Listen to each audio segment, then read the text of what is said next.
ni Mamas galing pa sa Shopee. So, buksan na po natin. Oh, wait. Hindi siya masira. Kaya, gunting na lang. Natin. So, ito na po yung water dispenser ata. Water. Purifier. Purifier. Para hindi na po kami bibigla sa water sa labas. So, buksan na po natin siya. Oh my gosh! So, ito na pa yung laman. Yan pa. So, ikakabit na po natin. Ito yung gripo. Yan to. Ito yung gripo. Hindi ko alam pang ano eh. Kaya tingnan lang natin extraction sa ito.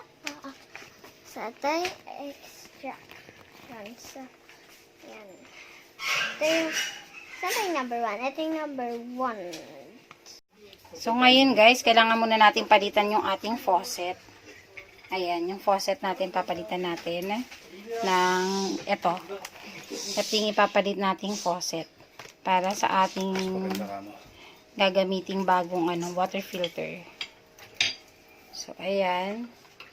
You need to change your faucet.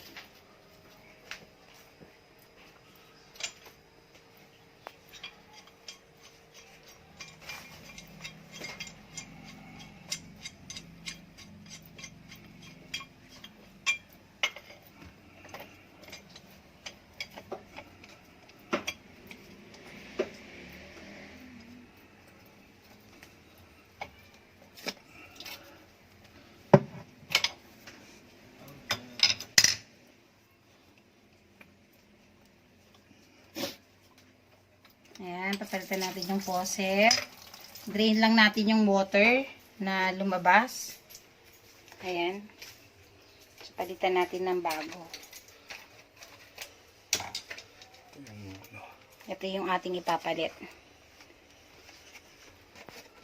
Sabi nung nagtinda sa hardware, ano lang daw talaga yan. Sakto daw yan sa mga purifier. And nasa 400 plus yung binayaran. I think 430 yata. 430. Ayan. Kailangan natin gumamit ng Teflon. Gamit tayo ng Teflon para sa ating bagong water purifier. So, ayan yung ating water purifier. In-order ko siya sa Shopee. So, pag in-order mo siya sa Shopee, may discount na, actually may cashback na 10% cashback. Kakabit na natin yung ating bagong faucet. Nilagyan natin ng Teflon yung, yung paligid ng faucet na, pagkakabitan para maiwasan yung tagas ng tubig. So, ayan, palitan natin. Ayan, bago na yung ating faucet. Ayan, ikakabit na natin, install na natin yung water purifier. So, ayan yung purifier. Kakabit mo lang siya sa ilalim. So, ayan. Make sure na maigpit yung pagkakakabit para hindi tumagas kapag binuksan natin yung faucet.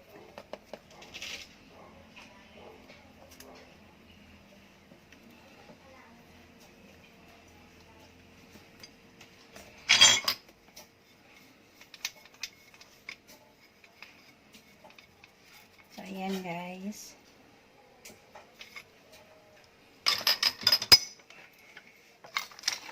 Meron siyang fitting. Yan. Ayun yung fitting niya. Kailangan nating isakto lang.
higpitan guys.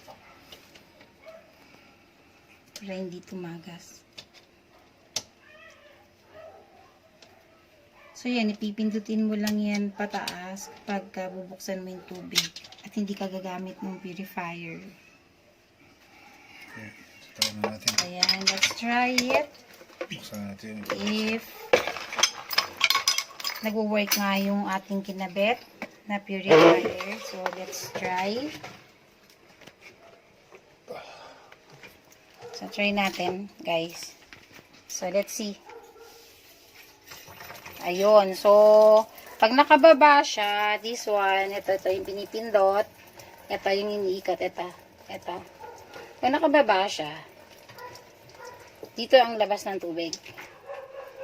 Sa baba. Pero pag ito itinaas mo to, sabi kasi, ayan, pag ito itinaas mo, ganyan, nakaganyan siya, ang labas ng tubig ay dito lang. So, nakita nyo guys, ayan. Diba? So, kini-filter siya. Ito yung una ng filter. And then, napunta siya dito sa may mga stones.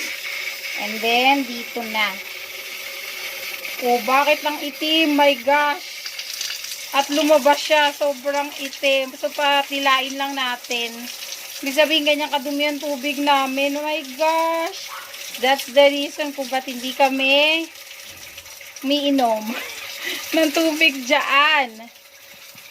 Bumibili talaga kami ng tubig sa labas. So, ayan, anuhin lang natin yung tubig. Hanggang lumini siya. Kasi sobrang dumi. Grabe, parang imbornal. Oh my gosh, pero all in all, working naman guys, yung ating ginawa. So, let's try. Kapag ito'y binaba, yun. Epic fail.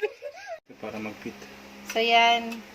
Na-adjust natin ngayon yung fittings nung sa faucet para hindi siya basta-basta matatanggal kapag gagamitin natin yung sa ibaba. In case na maghuhugas tayo ng mga plato. So, ayan. Kasi nakita naman natin kanina, nung malakas yung pressure ng tubig, nahulog siya. So, kailangan nating i-adjust yung fittings ng ating faucet para tumibay. Or siguro dapat hindi masyadong lakasan, no? Yung pagbukas ng gripo. So, pag malakas yung pressure, may possibility para talaga na matanggal. So, ayan. Adjust natin yung fittings.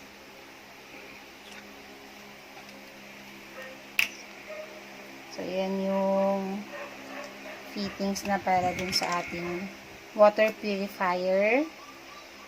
So, connect natin sa fittings ng faucet. Ayan guys. Hihipitan na natin yan. Kailangan mahigpit. Pantay. Kailangan siya pantay. Pantayin natin. So, ayan.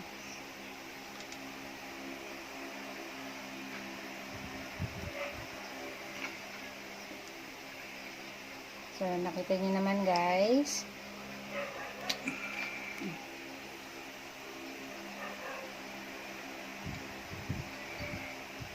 Ayan, kakabit natin para hindi na siya matanggal. Ayan, mahigpit. Mahigpit siya. So, ayan. Sana wag na siyang matanggal kapag binuksan natin yung ibaba.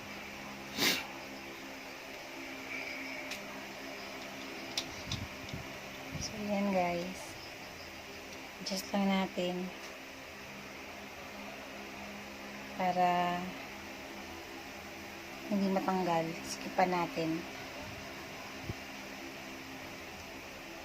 Ayan, kailangan sikipan para Hindi ko mawala. hindi matanggal kapag nagbukas ng ng tubig. Kasi pag malakas yung pressure talaga may possibility matanggal siya. So, ayan guys. Ayan. Kipitan pa. Ayan. Pag, ayan. tight na siya.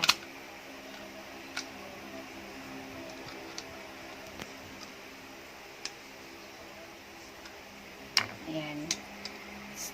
Ayan, tight na siya. So, kakabit na natin. See guys. Ayan.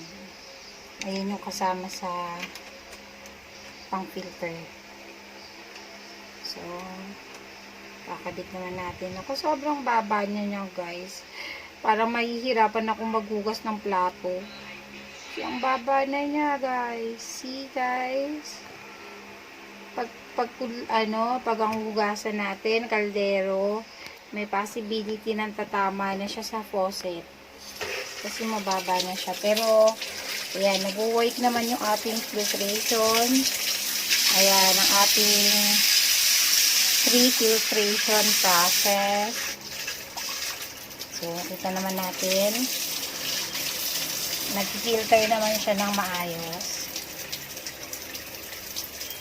Ayan. So, ito kanina, siguro kanina hindi naman yung dumi ng tubig. Kasi ito, I think it's a charcoal. So, kaya siguro pagdating dito kanina sa ating third phase is black na yung water na lumabas. It's because of the charcoal. I think kasi charcoal yung nasa loob ng pang-filter na yan. So, yun, nalinis na yung water. So, let's see na lang kung mag-work din yung ating panghugas ng plato. So, ayan, nag-work naman siya. Sana hindi siya malaglag pag malakas ang pressure. So, ayan. So, yan guys. So, I hope this video is nakatulong sa inyo. Para hindi kayo mahirapan in case na gusto nyo bumili ng pang water filter. So, sundan nyo lang yung steps na ginawa namin. So, thank you guys. And bye-bye. So, sabi po ni Mama, pataas po daw. How? So, wala. Saan mo ni gripo? Saan mo ni gripo?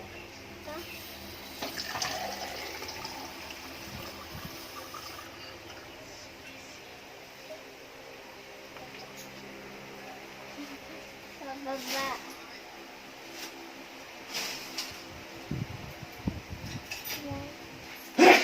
Sinamin na natin.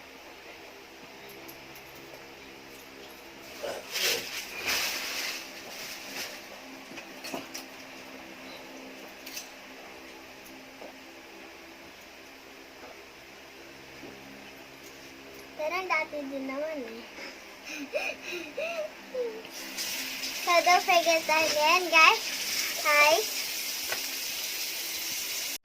So don't forget again guys. I love you so much. Stay awesome and stay sweet. And don't forget to subscribe and like and share. Goodbye guys.